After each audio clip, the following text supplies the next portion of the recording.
During the Civil War, religious leaders escalated their crusade and succeeded in adding a religious motto to coins.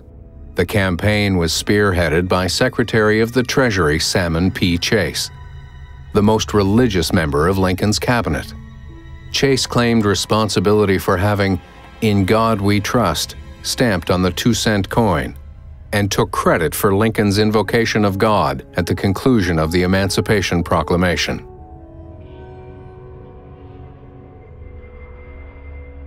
At the height of the Civil War, Northern ministers grew concerned that the North was losing because God was angry about America's godless Constitution.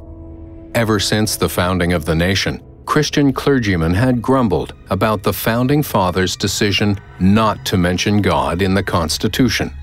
In 1863, Protestant leaders resolved to do something about it and founded the National Reform Association. A group of prominent ministers gathered from many denominations, Protestant denominations, and decided that the problem was that the state had become secular. They thought that the solution was to inscribe God and Jesus into the Constitution as the supreme authority. And so they proposed an amendment to the Constitution. They chose William Strong, a prominent leader, to be the president of their association and to introduce the amendment. Like the ministers, Judge William Strong, who would later become an Associate Justice of the United States Supreme Court, believed Abraham Lincoln would support their amendment since he had already ordered military commanders to observe Sunday as a day of rest, and because his powerful speeches often sounded so much like sermons.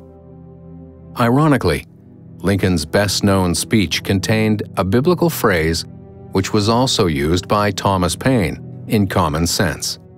Lincoln's House Divided speech sounded almost like a sermon because his text comes from Matthew 12, verse 25, which refers to a house divided or a kingdom divided itself against itself cannot stand.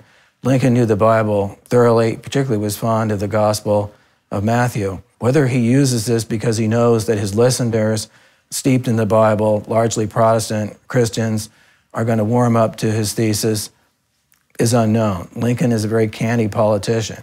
He's going to use ideas and concepts that will have a resonance with his audience already.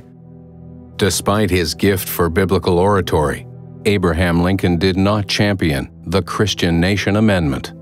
Amending the Constitution should never be done hastily, Lincoln warned. The amendment failed. After that, they turned to more secular approaches to the same ends, such as temperance, such as the crusade against obscenity. Like most wars, the Civil War was not a good time for freedom of speech and civil liberties. Montgomery Blair, the Postmaster General, set the precedent for using the postal laws to regulate free speech. Blair personally confiscated mailed material that he determined was disloyal to the Union and/or might aid the Confederacy. After the war, this method would be used against social radicals, especially against free thinkers, with devastating effect.